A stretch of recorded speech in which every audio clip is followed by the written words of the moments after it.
En esta oportunidad, año a año, la Feria Internacional ACUGE homenajea a uno de sus personajes, a personajes que han destacado a través no solamente de su obra, sino a través de su vida, de diversas nacionalidades. Esta vez nos ha tocado homenajear a Ulises Córdoba, una persona que tiene una producción literaria y además un trayecto, no solamente en su país, sino que también ha trascendido los límites de nuestro país. Él es nacido en la ciudad de San Cristóbal de las Casas, en Chiapas, México. Es médico cirujano y médico psiquiatra.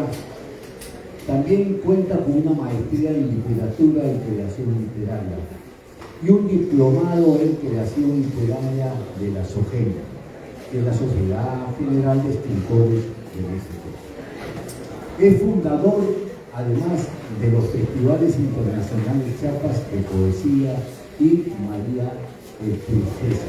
Ha publicado algunas obras y más de una decena de libros, y ha participado en diversas antologías.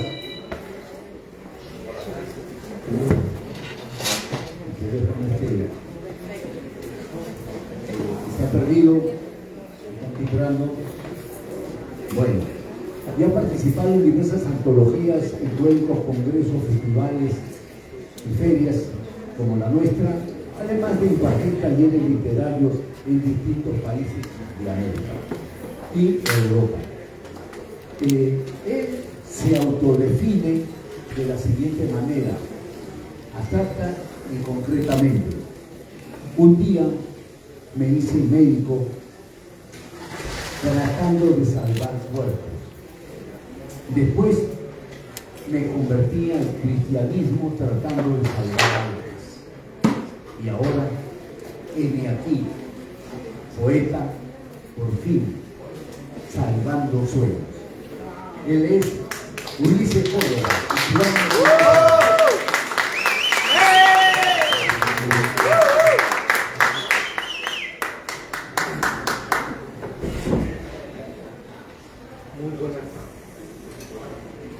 Muy buenas tardes.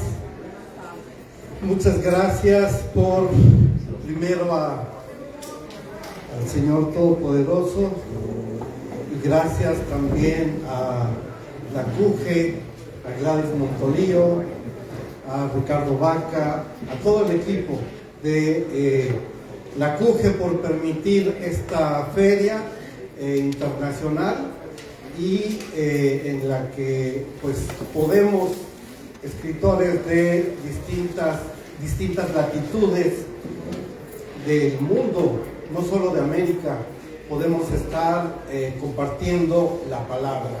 Es una fiesta de la palabra y así lo veo, así lo disfruto. Agradezco mucho el homenaje que a lo largo de esta feria se me ha otorgado, como he dicho, al honrar mi trayectoria literaria, se está honrando a mi pueblo, a México. Y también, por supuesto, felicito a Norma Feliz, muy feliz, porque, más o menos feliz, porque también se le está honrando la trayectoria literaria de una gran poeta. Bien, pues vamos a hacer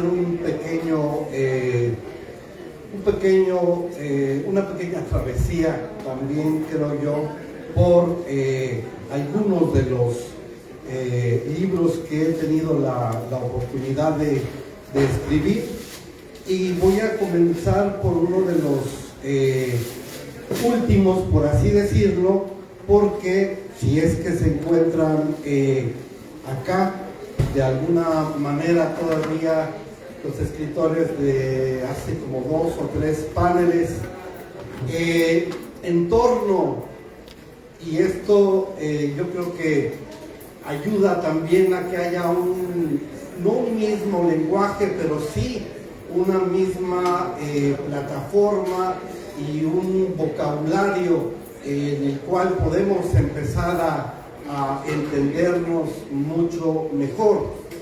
Y esto lo digo porque lo mismo que comentaba Elsie Cano, nosotros en México hemos tenido una educación en la cual sí se recuerda la conquista, la masacre, tristemente, que ha pasado desde hace 500 años, y sin embargo, yo les comentaba hace rato, se ha pedido las disculpas a la corona, porque la corona tiene en su currículum todavía eso. Sin embargo, desde el punto de vista personal y literario, también uno trata y debe, como de manera individual, salvaguardar sus propios problemas y situaciones, rencillas y demás, y lograr la reconciliación. Como pueblos también podemos lograr esa reconciliación, y todos tenemos distintas maneras de hacerlo. Yo escribí basado en el movimiento del gran poeta chiapaneco Roberto López Moreno, a quien le mando un abrazo. Él es quien lidera la corriente del poemuralismo. Recordemos que el muralismo mexicano tuvo gran auge, Diego Rivera, Siqueiros, Orozco, etcétera. Y que estos son grandes murales, es decir, pinturas que son expresadas con distintos, aparentemente distintas pinturas, pero que tienen una narrativa general. Yo escribí Códice Corti o América Imago Mundi. Y solo voy a leer porque aprendí ya de algunos compañeros y compañeras. Solo leeré una parte, un pequeño fragmento del poema, de la primera parte, para que nos quede pues con ganas de leerlo. Voy a leer el primer fragmento de la primera parte y el último fragmento de la primera parte. Veremos si más tarde leo la parte de la segunda, en el que viene esta cuestión de reconciliación, pero bueno, inicio con esto. Este no es el poema que escribí. Aquí no está el jardín de astrolabios orientados a los dioses, ni los silbos de cinabrio, ni la selva cosmogónica donde crecía el reino. Afuera había influjos de alba escena, el aire libre, azul altar, donde alguien anunciaba la palabra, y en un trance en comunión aquella voz pasaba suavemente a ser objeto, y luego el mismo objeto desaparecía evaporado al vibrato y la armonía de su nombre. No, este no es el poema que escribí. Aquí emparedaron a las voces a lo largo de toda una muralla, y las piedras rugen fricativas, lanzan guturaciones estentóreas que sacuden a la tierra, de la tierra donde fuera el reino. Y no, estos no somos nosotros. Nos quitaron el nombre a los hombres y a las cosas, y no, este no es el poema que escribí, y en ninguna de estas reconozco a mis palabras. Gracias.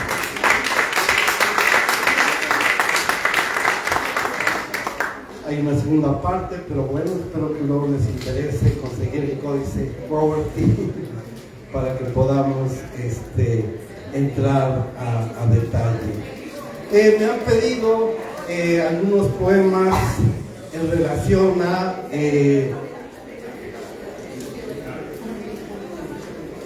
La vuelta al mundo en 80 camas. Y bueno, como no todo es sexo, me voy a permitir leer un poema en el que a veces uno tiene alguna torpeza o comete algún error y entonces trata de ofrecer una disculpa. Y la cama 7, con un epígrafe de Ambar Past, Estados Unidos, dice: siempre es la última vez o la primera. Y se titula, bueno, es la cama 7, como les decía, no sé cómo tocar un ángel. No sé cómo tocar un ángel. Me asusta la torpeza en el movimiento de las llamas, de mis yemas, dedos quemando las orillas de tu más delgada sombra. Vuelo que se enreda en hilos de la luz que solo intenta acariciarte. Ícaro que se desploma en esta débil y pequeña luna que no llega a beso. No sé cómo tocar un ángel, créeme. No sé qué decirle al aire que se tornasola en plasma, del Edén que va mudando frutos y colores en ventana que se niebla. No sé qué melodía puede humedecer tu instante para hacerlo físico, materia derramada en brazos, sin que estos se pierdan como los de aquella Venus, abrazando tanto olvido, tanta ausencia, tanta nada. No sé qué poema puede detener la evanescencia de alas que tropiezan con mi voz y caen. Y caes, ángel, que se rompe entre palabras inclinadas y rocosas como los despeñaderos. No sé, de verdad no sé cómo tocar un aura de ángel. No sé cómo evitar que la mirada calma y profunda se vuelva espesa hasta la asfixia lenta y densa del pantano.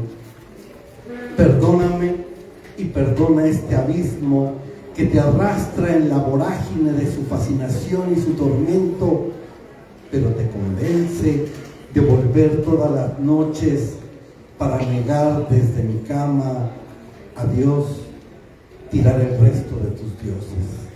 Gracias.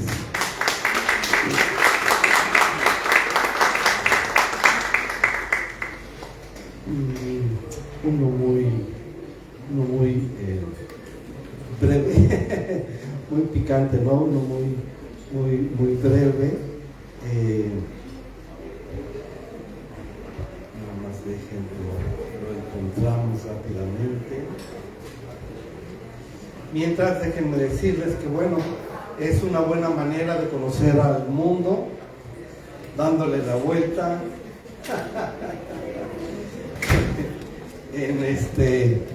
en algunas camas, ¿no?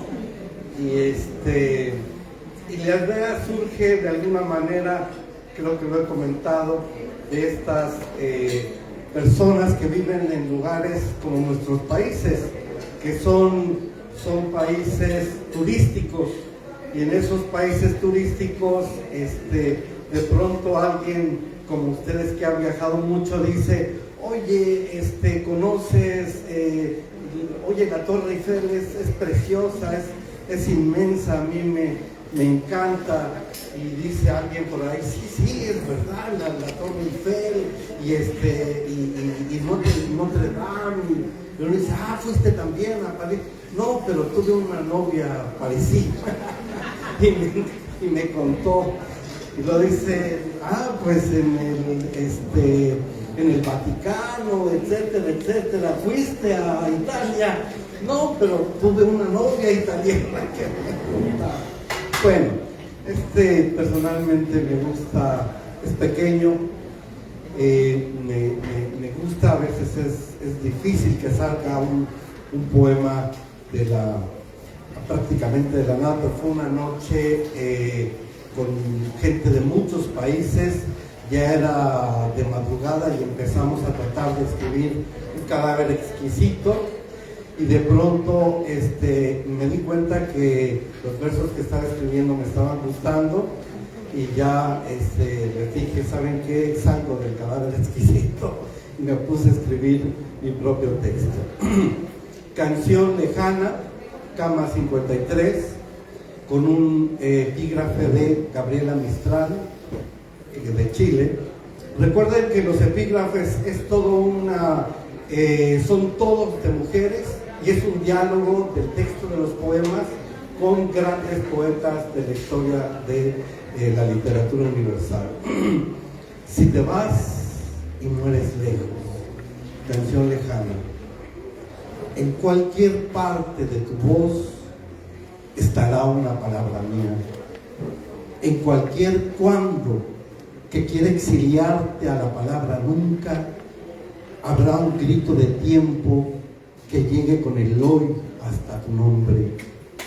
En cualquier donde en el que te escondas, te llegará el viaje, la ola y la botella, y adentro una hermosa isla con un poco de luna hecha en casa, un viernes que grita tu rostro desde el techo, y 2 o 3 lluvias con tus ojos de relámpagos negros que nacieron aquí. Gracias.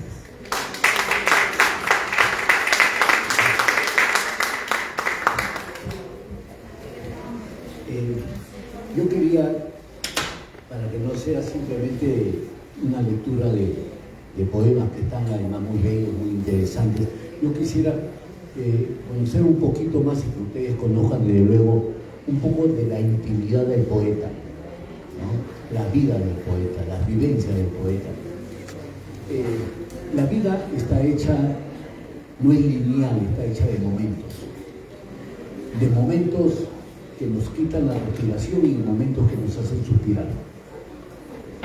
Así, en la vida de Ulises está constituida de anécdotas. He tenido la oportunidad de estar con él muchas horas conversando durante esta corta estadía de él aquí, y su vida está plagada de anécdotas. Uno de los que yo he rescatado, y quisiera que él deslinde esa interrogante que yo tengo, es que estamos viviendo nosotros en una sociedad tan violenta en sus diversas áreas y formas, ¿no? El ser humano se ha convertido en un guarismo, en un número. Vamos a algún sitio y nos preguntan el número de nuestro celular, y pasamos, luego nos identifican con el número de nuestro socio, ¿no? Entonces somos un número. Igual sucede en los hospitales en el cual se ha perdido esa humanidad, en la cual un paciente se convierte simplemente en un diagnóstico, en un número de historia clínica, y en el número de una cama y un pabellón. Ha perdido esa humanidad, y no es un ser humano, es simplemente eso. Pero acá, en el caso de Ulises, que él vive no solamente en la clínica, en el área clínica, sino también de la clínica, ¿no es así?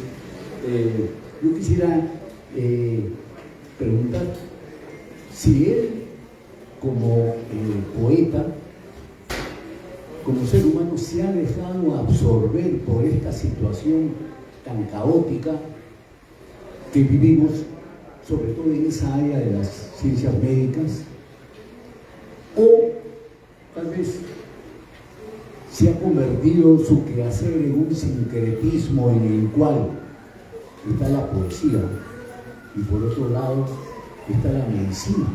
Él, como bien sabemos, él es médico psiquiatra. Y hace un momento me decía, cuando terminamos esta charla, que les avisan ustedes si que quieren sacar alguna consulta con él, pueda su número, ¿no? Como médico psiquiatra. Bueno, ¿qué tal esa pregunta? ¿Sí? Yo creo que en mi caso pienso que el poeta tiene la responsabilidad de intentar al menos saber de todo, leer de todo, tratar de tener conocimiento de todo, beber todo tipo de conocimiento, de saberes, desde ciencia, cultura, historia, artes plásticas, música, pintura, sociología, antropología, etc. Y bueno, una de las facetas en las que tuve oportunidad de estudiar medicina y la mente humana me ha ayudado de alguna manera o de muchas maneras a que la sensibilidad que tengo como poeta pues pueda absorber lo que está pasando en el mundo y la realidad, y siempre he dicho hacer una traducción de eso llevada a la palabra. También quiero agradecer a gente, a mi familia, a mis hermanos, a mi hermano Miguel Ángel, a mi hermana Ruth Ardene, a mi hermana Xiomara, también a Heidi, también a mis hijos Neiber, a Ulises Eliseo y a Perseo de Miguel, y a todos mis otros sobrinos que son también mis hijos, sea Sebastián, Solange, etcétera, etcétera.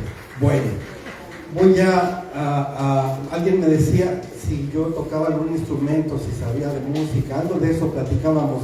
Este libro se llama Espiral, Sinfonía sin principio, sin fin, concierto para lectura número 1 en re mayor.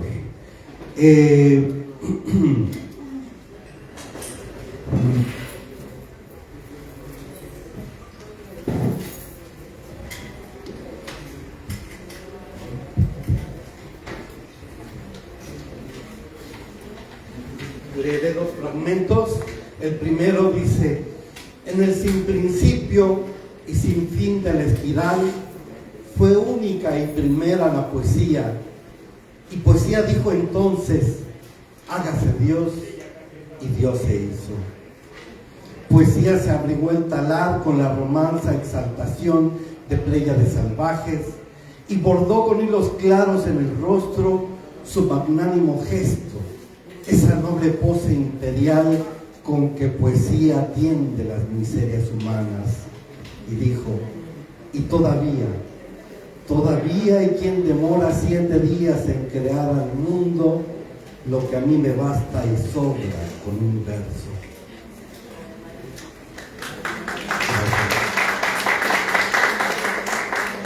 Y bueno, hablábamos del tiempo, y el tiempo va pasando, va siguiendo su curso, y en algún momento recordaba a poetas como Ezra Pound, que terriblemente lo sacan de Italia, lo trasladan acá, el gran maestro de Eliot, que fue Nobel de Literatura, el gran maestro de generaciones de poetas y literatos, y lo traen en una jaula para humillarlo, no solo apresado, sino en una jaula, es decir, como un animal. Me llevó a esto, pero también a muchos maestros que yo veía pues ya con sus canas, pintando canas, ¿verdad? Lo cierto es de que ahora me veo al espejo y también, como decía Iván hace rato, ya pinto canas también, pintamos bastantes. Pero bueno, alguien que a lo lejos toca el dolor como si tocara un violín, adagio. El violinista toca lento el dolor como si tocara un violín, apoya el bajo sien en la madera y cierra los ojos, desliza el arco sobre el cadáver tendido en el hombro, arrebatándole un quejido. ¿Estarán tristes los dioses esta noche? ¿Por qué el violín desata una tempestad que solo moja el oído atento de las piedras? toca el dolor como si tocara un violín y agita el relámpago en las venas del instrumento que yace en la clavícula, atisbando la atmósfera. Flotan diamantes en la noche, iridiscencias de astros y burbujas brillan y revientan en el cielo. Lenta canción que cicatriza el aire. Porque esta sordera de jazmines, no hay órgano auditivo en la piel de mariposas. ¿Dónde están los hijos y las hijas de la tierra? Con la mano derecha se apodera del alma y la desgarra en las cuerdas de los 4 jinetes. Un grito cae al agua, látigo lento en el fondo, viento relincho sopla bajo el agua, vibrato del naufragio en la profundidad. El violinista rasga una cegueta en los nervios descarnados de la luna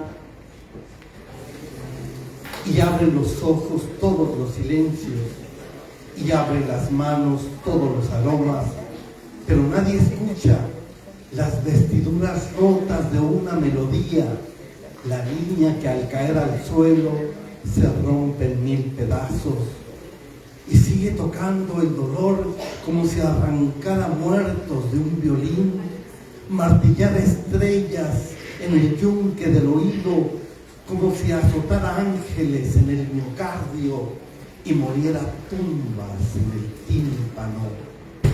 Es que hay dioses tristes esta noche todavía. ¿Por qué los hijos y las hijas de la tierra se tapan el pabellón auricular con la sorda algarabía de cañones?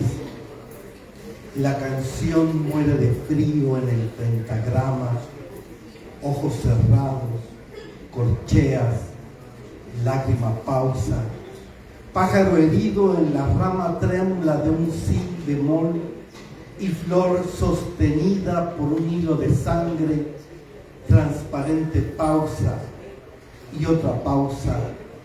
La canción muere de frío en el pentagrama, flor ahorcada en la última cuerda de la canción, pájaro herido cayéndose del pentagrama, himno de ojos cerrados, dolorosa pausa y cristalina pausa, canción cubierta por copos de nieve, copos alas blancas, copos blancos pétalos, copos de nieve, hilo de sangre. La canción muere de frío en el pentagrama. ¿No se escuchan las vestiduras rotas de esta melodía? ¿No se escucha esta melodía que cae como una niña fusilada? Ya nadie puede acariciarte, música desnuda, con los dedos de un pecho consternado, con las olas de un de pronto conmovido, con el llanto de un te vas que se levanta, con la luz de un ya basta inconmovible. Es que ya nadie puede estremecerte, música, con las uñas de un por qué desmoronado, con la punta de un no puedo más que se suicida, con la boca de un por Dios que muere de hambre. El viejo toca el dolor como si tocara un violín y en lontananza se escucha un lamento de sangre apenas audible, perdiéndose en el fondo de la noche como la nota melancólica de un ay interminable.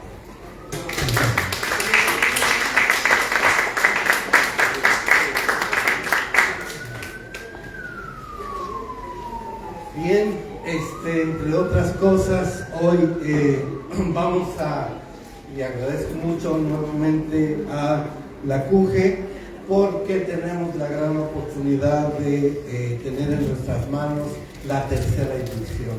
Muchísimas gracias, Gladys Montolío, y muchísimas gracias a todo el equipo.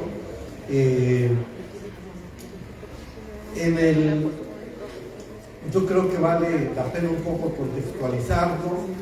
Era joven y bello y además con los bolsillos rotos, y aunque no estuvieran rotos no importaba porque no tenía un solo centavo. Entonces, pero ya soñaba con dar la vuelta al mundo como fuera. Entonces comienza en el 94 se da el levantamiento zapatista, tal vez muchos no lo recuerden, en México, en el sur de México, el sureste de México, concretamente en Chiapas, con el subcomandante Marcos. Esto llegó a Europa incluso, y por muchos años, incluso hoy todavía, hace 15 días, hubo un encuentro mundial en el que se ven las alternativas de buenos gobiernos, porque ellos en sus comunidades autónomas zapatistas, a partir de cierto momento en que la guerrilla disminuye, empiezan a crear sus comunidades autónomas con buen gobierno. El buen gobierno siempre obedece al pueblo, eso dicen.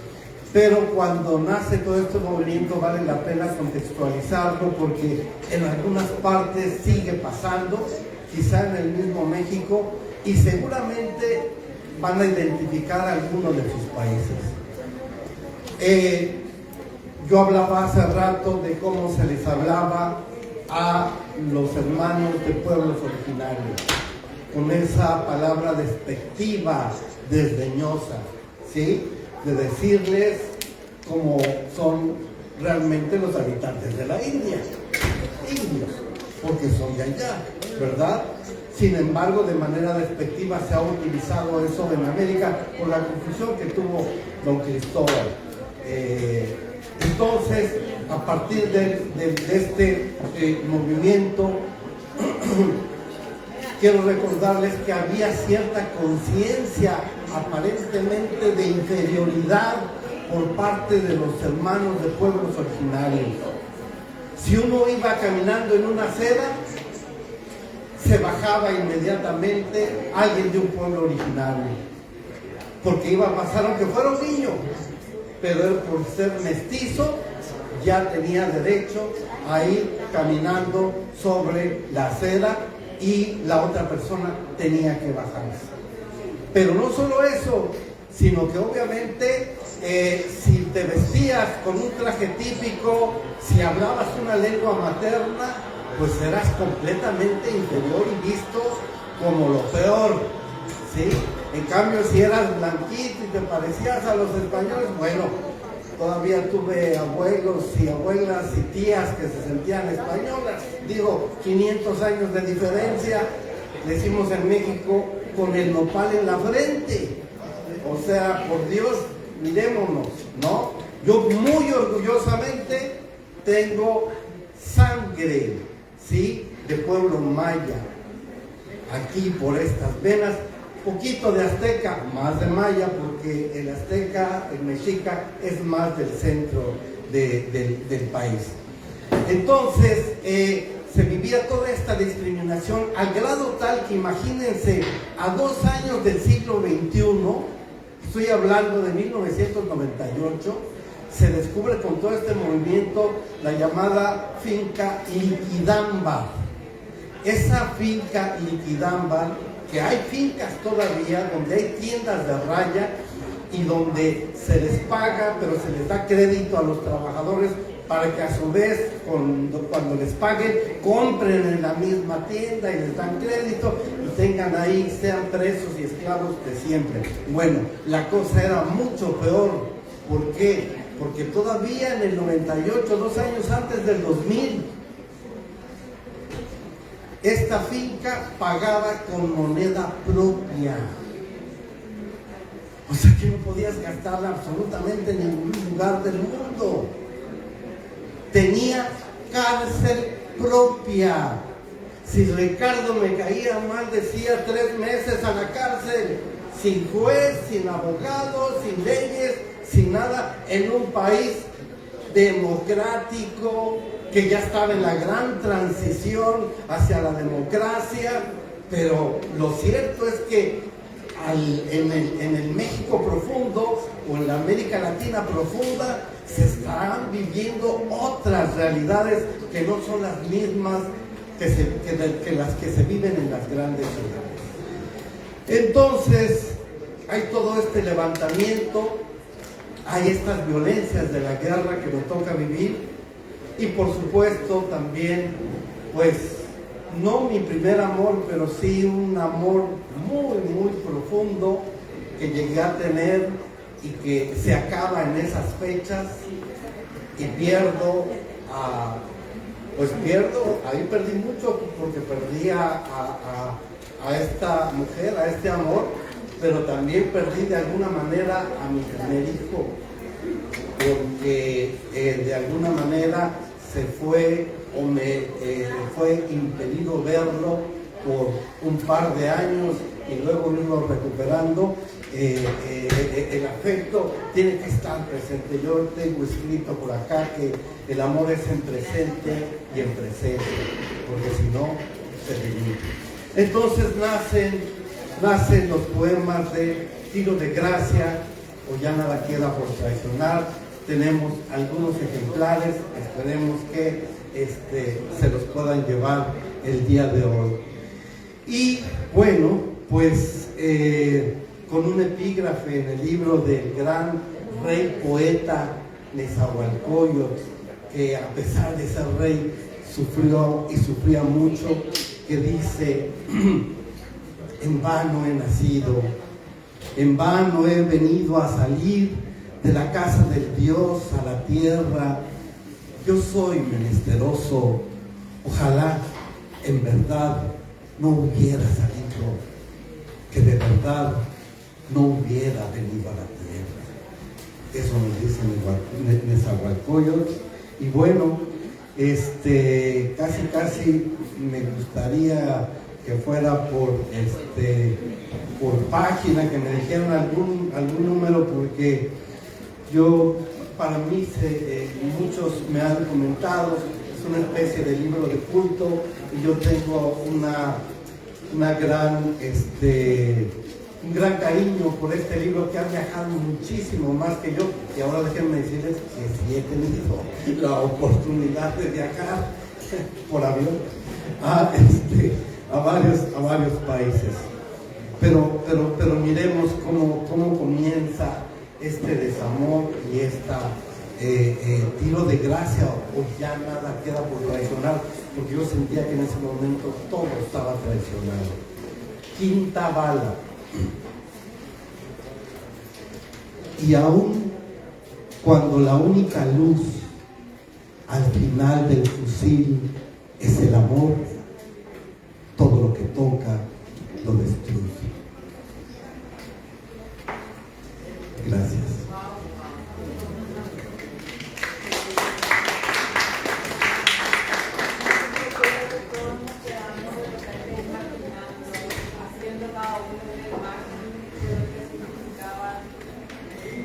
Sí. Bueno, leeré uno, digamos, que hable un poco más de lo que es esa cuestión de la pareja, y en medio de la guerra, y en medio de muchas cosas que muchos tal vez podrán identificarse. Este es Primera Muerte en 4 cantos y un tiro de gracia. Primer canto. El amor nos ocupa en dejar de ser humanos solo por dejar de ser nosotros. Somos casa, cama, cuadros, cosas que no llegan ni a rutina. Tanta obstinación esta de sobrevolirnos en objetos. Somos noción de movimientos, nada más para caernos en pedazos. A veces cartas que despiertan dando gritos en la madrugada.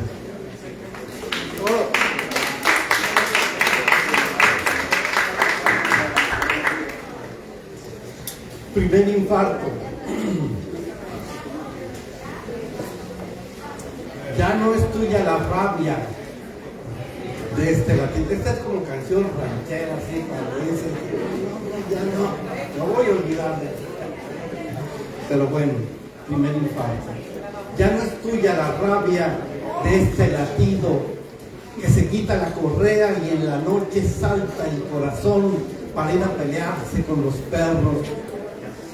Ya no son tuyas estas lágrimas que dan vueltas como hostiles panteras enjauladas en los ojos. No te piensa más la sangre sumergida en sus propios pensamientos cuando sale de mi boca como un largo beso que se arrastra malherido, y ya no te pertenece más este poema que ha resultado ser un asesino a sueldo para matarme por la espalda.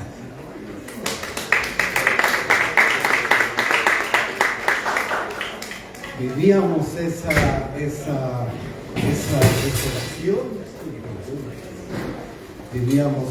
desolación, pero también habían amigos con los que compartíamos, departíamos, tomábamos aguardiente del más barato que hubiera, y salía un poquito de té de Jamaica, agua de Jamaica, le poníamos.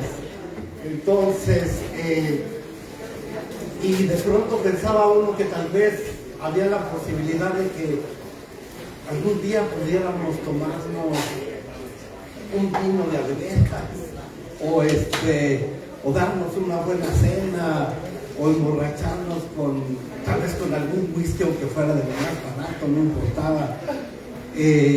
Tal vez llegábamos al tequila más económico. Pero bueno, este poema está dedicado a muchos de los grandes escritores mexicanos que éramos jóvenes, que pensábamos en publicar nuestro primer libro, soñábamos con eso, nos reuníamos, peleábamos, nos leíamos nuestros textos, entre ellos grandes poetas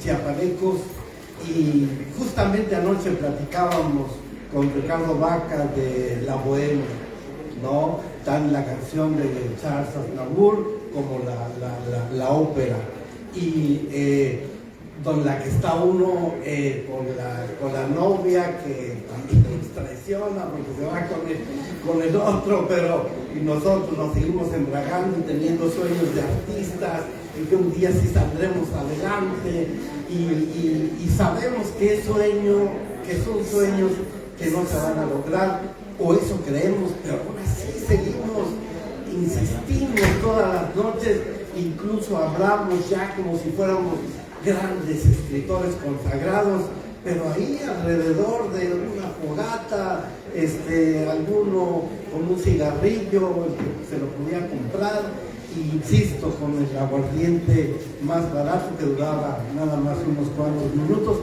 y alguna turista extranjera que quería acompañarnos y podía invitar alguna cerveza.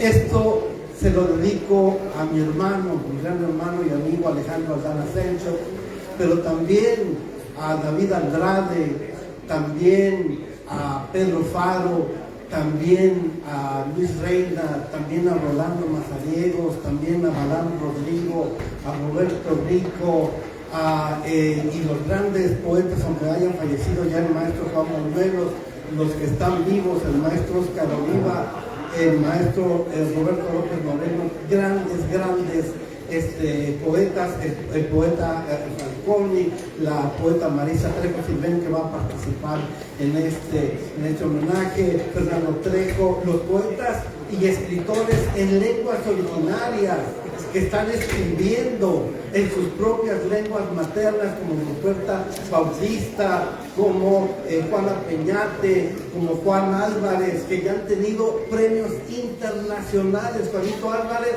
¿saben qué? Era el mesero donde nosotros teníamos taller en Los Amorosos, y él ya acaba de ganar un premio hispanoamericano. Imagínense, decía, es maravilloso, Juanito, si nos escuchas, recibe este aplauso. Josías, también Ruperta Bautista, pero Juanito era el que servía ahí los cafés, y y decía, ¿por qué siempre hablan de la poesía? ¿Qué es eso de la poesía? ¿Por qué? Y un día decidió tomar un taller y ahora pues ya es un poeta reconocido y nos da mucho gusto. Entonces a todos ellos les dedico este poema, que tiene que ver, insisto, con otra forma de amor y con otras formas de guerra. Sexta bala. Antes de ser emperador, me dijo, mientras desenredaba la mirada enrollada en una arista de la escalinata. Ocupé mi cobardía con todos mis sentidos. Argumenté que a la mujer como a la guerra, solo muertos y tontos se ocupan y preocupan de ellas. Años después, daba vueltas en una corona mientras mendigábamos juntos en el fango. Se ignora a la guerra mientras se sabe lejos. Se ignora a la amada mientras se tiene cerca. Pospuse besos para días de gloria, negué citas a los muertos y tomé el poder como tomar el vino. Me bebí todo el pecho hasta vaciarlo y ni una sola gota de pecho fue para la vida. Entonces el tiempo era un asunto tan importante que ya no tuve tiempo, querido hermano, ni para morir, ni para ceder. Muchas gracias.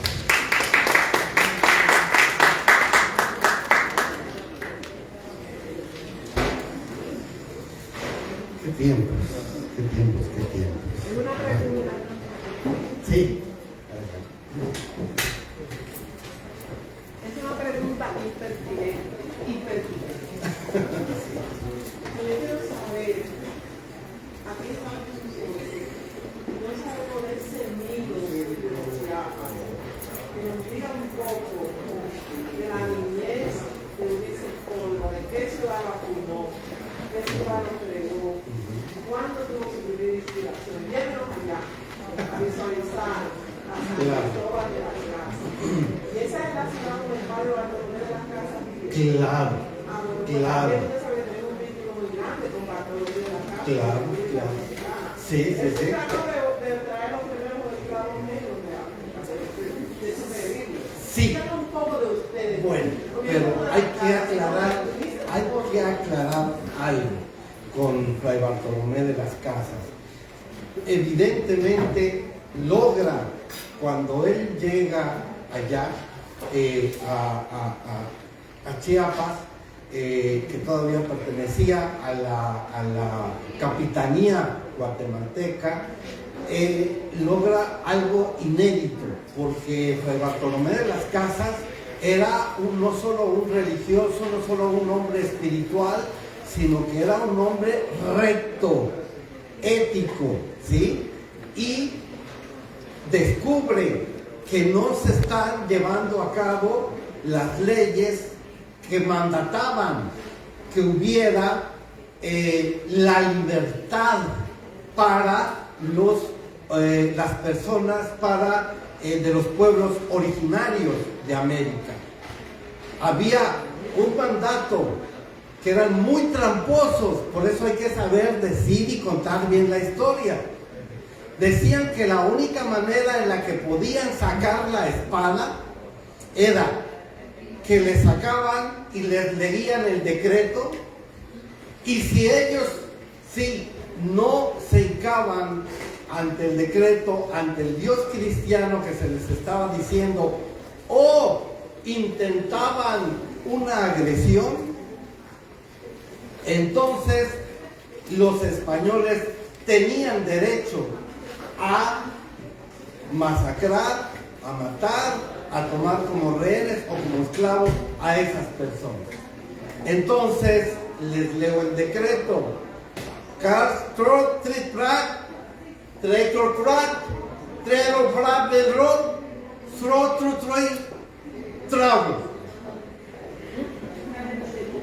Por favor, por Dios, ¿no?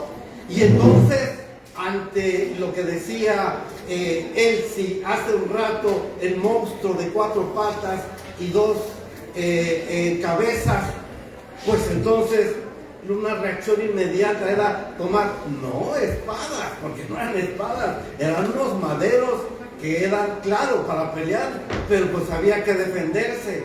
Y entonces después del crack, y tomando los palos decían al ataque, y los masacraban. Y decían, es que intentaron, cuando decían sus cartas y las mandaban a los reyes de España, es que aquí en San Cristóbal de las Casas, bueno, no era San Cristóbal, era Jovel, fue Ciudad Real, Villa Viciosa, etcétera, etcétera. Aquí intentaron atacarnos estos grupos de tzotziles, o los celtales, o los lacandones, y se da cuenta de esto Fray Bartolomé Las Casas, y ¿sabe qué hace? En el primer año le dicen, por ejemplo, Inés les está hablando en español, no permite la traducción, y nada más es en la pinta de que van a agarrar su palo y ordena que los masacren. Y entonces, a la hora de dar la comunión, le hacía así y amén, y se lo quitaba delante de todos. Y era claro, en esos momentos, imagínense, y le decía no, porque no estás acatando ni la ley de Dios ni las leyes que vienen de España. Y entonces se enfurecieron y quisieron matarlo. Entonces se le empieza a escribir, y de ahí viene todo el relato de las Indias que él tiene, la breve historia de las Indias.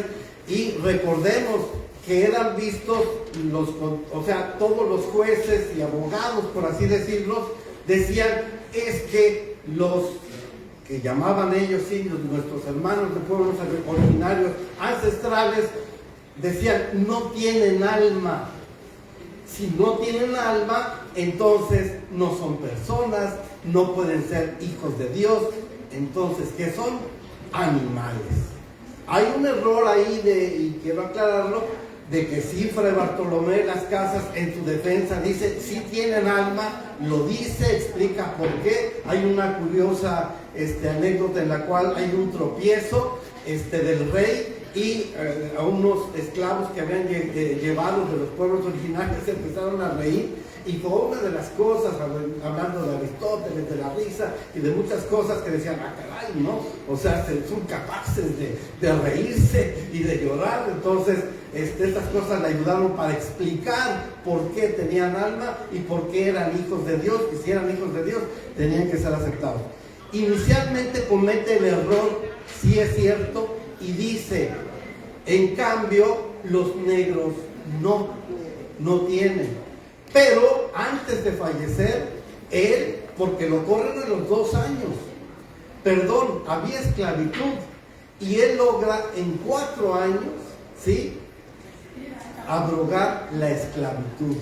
Una cosa increíble, que se viene a dar 500 años después, y que sabemos que hoy día hay distintas maneras de esclavitud todavía en nuestros pueblos de América Central, por ejemplo, con la trata de mujeres, la trata de niños y todo eso. Hay muchas formas de esclavitud, pero recordemos que en ese momento él logra abrogarlo. Me habían dicho que tenía 50 minutos y me quedan 5. Bueno, pero entonces él escribe y dice, tuve un error importante, porque yo no conocía de cerca lo que es la convivencia, ¿sí?, con un afrodescendiente. Claro, lo dice con otras palabras, porque se utilizaba la palabra negro y la negritud.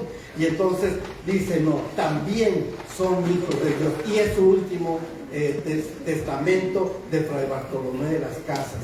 Y desafortunadamente todavía se sigue atentando, como lo decían, contra muchos derechos humanos, y por eso existen lugares como en el que trabaja un hermano mío, poeta, que ya mencioné, Pedro Faro, en el Fraiba, que es una asociación que lucha por los derechos humanos de manera internacional, pero que tiene base en ese San Cristóbal de Las Casas, que es una combinación en la que vivimos mestizos, vivimos hermanos de pueblos originarios, tzotziles, celtales, tojolabales, lacandones, zoques, de origen mayense, casi todos, y que donde se está construyendo a partir del 94, aunque a muchos no les guste, con ese levantamiento hubo también lo que hoy se le conoce la revolución de las conciencias. Entonces, estamos cambiando, es posible, ¿verdad? Que nos veamos reflejados en nosotros como nuestros hermanos, y yo por eso lo digo. A mí de niño me prohibían jugar fútbol si el otro niño era de un pueblo originario. No, porque es... Y uno como niño dice, pero ¿por qué no puedo jugar? Necesitamos, había un hermano amigo que le decíamos Colibrí, que se venga, porque además era bueno jugando, que Colibrí se venga con nosotros, y el otro equipo lo pegaba también, y salía la abuela a decir, no puede jugar, si él juega, ustedes no juegan. O sea, esas cosas hoy día se han terminado. Hay resquicios todavía de cierta discriminación, por supuesto. Ahorita están teniendo ese momento otra vez los fascistas, los conservadores, los supremacistas, los que se creen que por el color de su piel son mejores, o porque nacieron en determinado país son mejores. No es cierto. Somos una sola humanidad. Y todos, decía él que hace rato que tenía 40% de española, 40% de dominicano, de pueblo originario. Se le olvidó decir que todos, incluidos los anglosajones, traen un alto porcentaje, más arriba del 20%, de la África subsahariana. Todos traemos eso, porque de ahí viene el Homo sapiens sapiens. O sea que todos venimos de África migrando desde hace aproximadamente 2 millones de años. Entonces, por favor, tenemos que educarnos, y ya que me están robando el tiempo, voy a permitirme leer un par de poemas más cortitos, de despecho, si quieren. No sé cómo cuáles les gustó, pero bueno.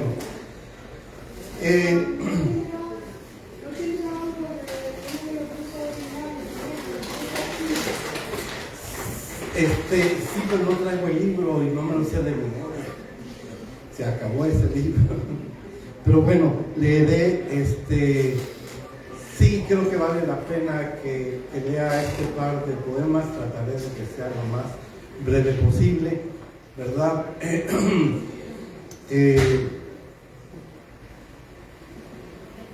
Tercer infarto. Y yo creo, porque algunas personas han estado conmigo en alguno de los talleres que hemos tenido, quizá valga la pena poder encontrar también el estilo que vamos teniendo los distintos poetas. Pero bueno, tercer infarto dice: te advertí de tumbas que no caben en la herida, de ruinas que bajan al insomnio a beber oscuridad. Te dije que el allá venía a veces a saquear la sangre y a asaltar al tiempo, que te dieras la distancia de morir un poco en cada martes que viene de la guerra, en cada verso caído en la batalla. Te escribí forma de ser sombra de los hombres.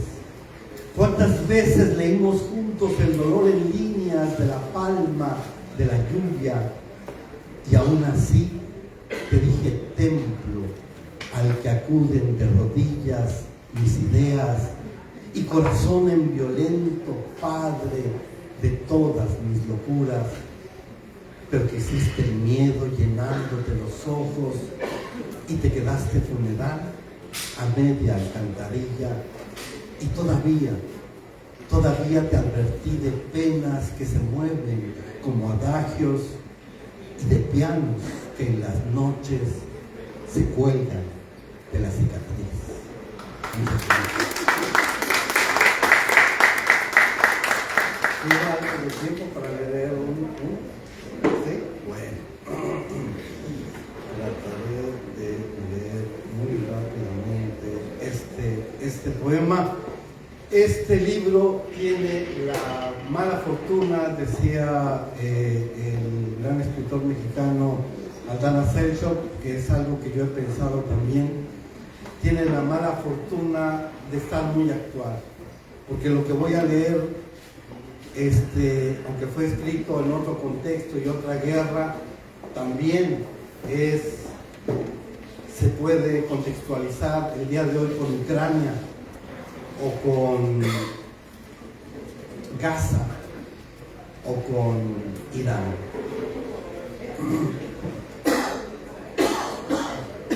Y es la parte donde se combina, ¿verdad?, esta emboscada. Un poema será de amor o será un poema de guerra. Si encuentras a una mujer llamada locura, dale este poema, porque es parte de su rostro, perfil desprendido de sus movimientos. Regrésale a su anatomía frases detenidas en lóbregos separos de la historia universal. Dile que aquí van algunos de los tantos versos que caían de sus ojos mientras me miraba. Recuérdale que pienso en ella aún cuando una bala se incruste en la ventana de la patria y los seres de paz no seamos venda suficiente para detener tanta hemorragia. Palabra se levanta en armas en el interior del cuerpo. Tu nombre se levanta en alas en los campos de batalla.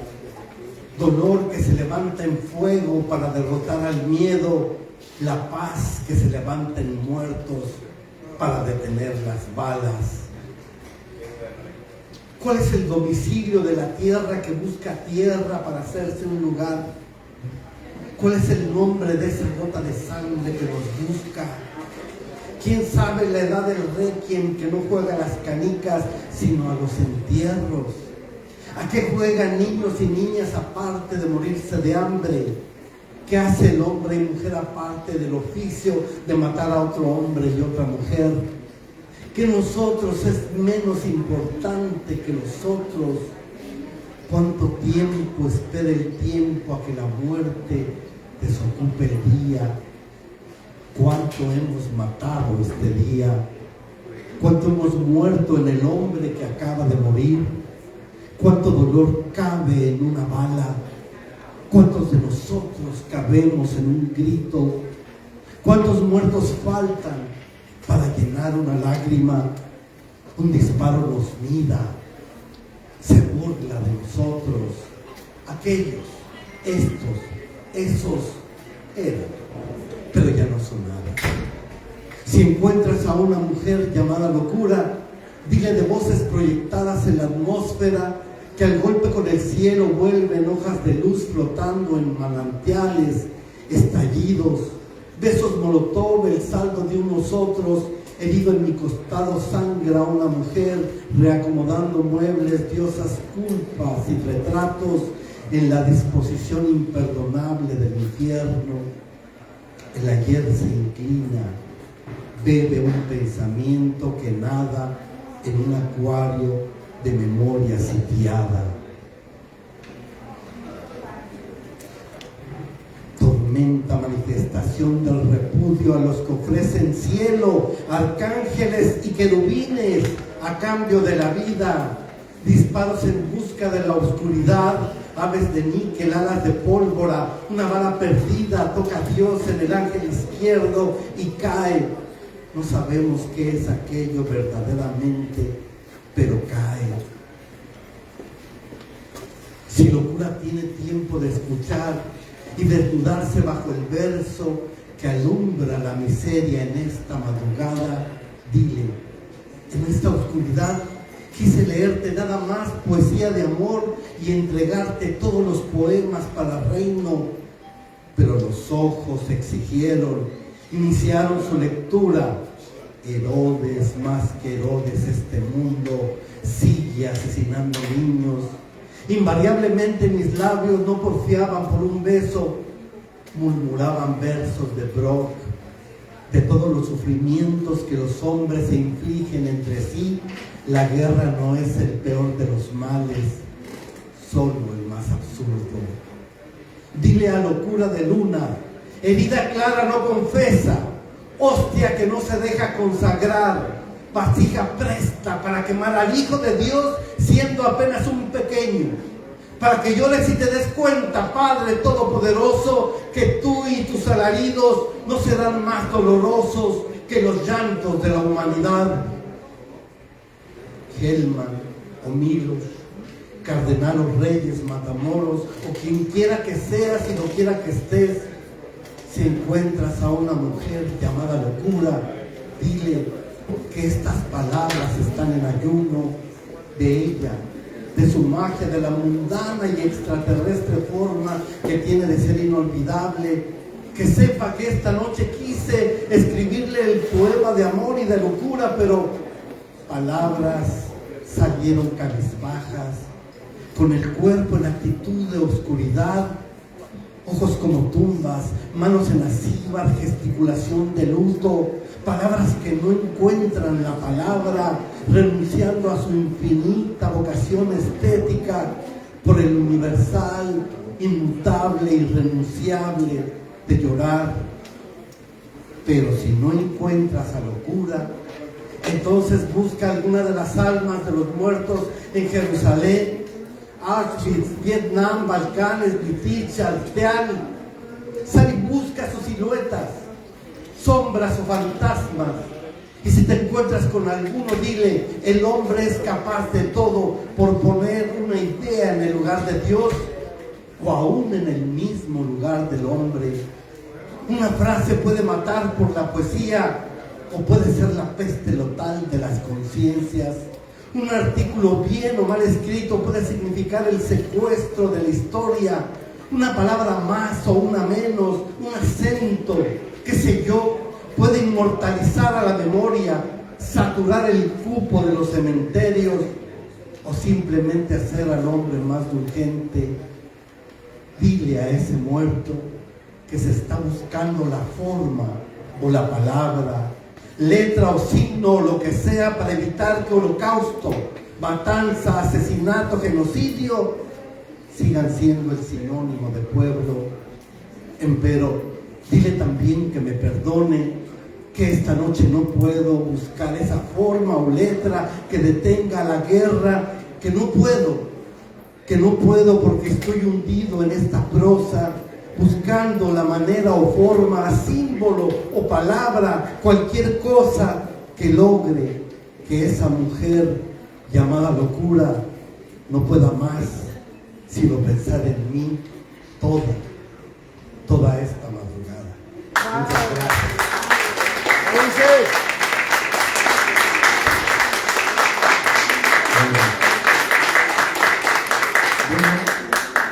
Hemos escuchado en esta hora, hemos escuchado no solamente poesía, sino también historia, filosofía, vida. Y como el mismo Ulises nos dice, un día me hice médico tratando de salvar cuerpos.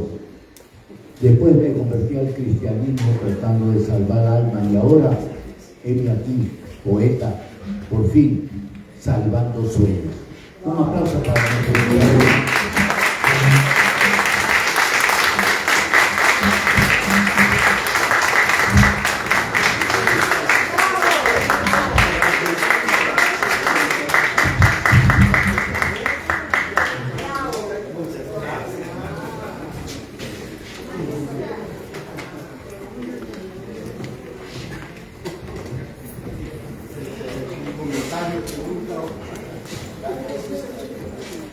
Bueno, pues, qué banquete tuvimos ahora con el doctor Ulises Córdoba.